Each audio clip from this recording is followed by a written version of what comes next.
Hi, my name is Schyler Church. I'm a California real estate broker as well as a member of the education department at Accredited Real Estate Schools. We offer the course requirements to be eligible to take the state exam in California, but we also provide varying levels of preparation so you're prepared to pass the state test. And today we're going to discuss practice questions to help you review for the state exam. The first one we have, which of the following is appurtenant to the land? A, library, B, water company stock, C, firehouse, D, house. Well, let's see here. We're looking what's appurtenant to the land. Well, we know there are three things that you should be thinking of when it comes to real property. The land itself, what's attached to the land or fixed, or appurtenant, which is what runs with the land. Well, looking at these ones, three of them are usually attached to the land. So the library, firehouse, and a house. Whereas water company stock just runs with the land. It's what you get when purchasing a land. You also get water company stock if it has water company stock, for instance. So the best answer is B, water company stock, because an appurtenance runs with the land and is considered real property. So what runs with the land? So remember, like an appurtenant easement, that runs with the land. Well, water company stock, if the property has water company stock, then that also runs with the land. 2, a deed must be signed by A, trustor, B, vendee, C, grantee, D, grantor. I'm going to give you a moment here. So when we're talking about deeds, well, you should be thinking between grantee or grantor, because trustor deals with the borrower, vendee deals with land contracts, for instance, whereas grantee and grantor deals with deeds. Well, what's the difference between grantee and grantor? The best way I always like to do this is the grantor is the one that's actually conveying the property to someone, so like the seller, for instance, and grantee is the one that's receiving the property, so like the buyer.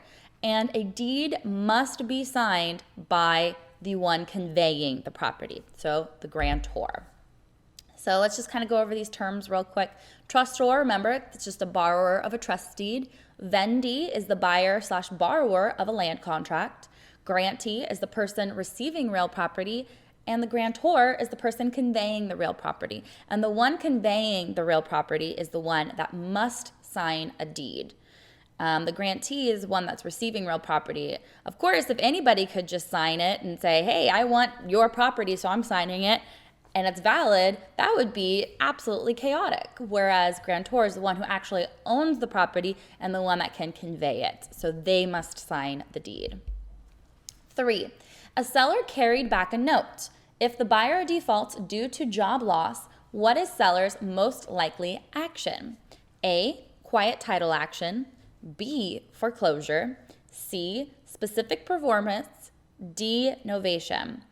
Okay, well, the seller is carrying back a note. Well, what we're talking about here is the seller's actually doing a carryback loan, so it's doing the financing for the buyer. Well, if the buyer decides not to, or just defaults, doesn't necessarily decide, but can't afford to pay back the seller what the funds that were borrowed to him, for instance, well, what can the seller do? Well, the seller is basically acting as a lender. So what do we know on that account? Well, novation and specific performance have nothing to do with it. And so we'd be looking between quiet title action or foreclosure. Yes, quiet title action is usually to quiet the title, but for the lender to actually recoup his loss and receive title back to the property, foreclosure is his best bet. So B, foreclosure. 4, tenants give notice to a landlord that they intend to vacate the property. How long do they have to give notice? A, 21 days, B, 60 days, C, 30 days, D, 45 days. Okay, well, we're talking about the tenant giving notice, not the landlord. Because remember, when the landlord gives notice to the tenant, how long the notice has to be for depends on how long the tenant has been in the property. Whereas when the tenant gives notice, doesn't matter how long they've been in the property, they have to give at least 30 days notice. 30 days. 5.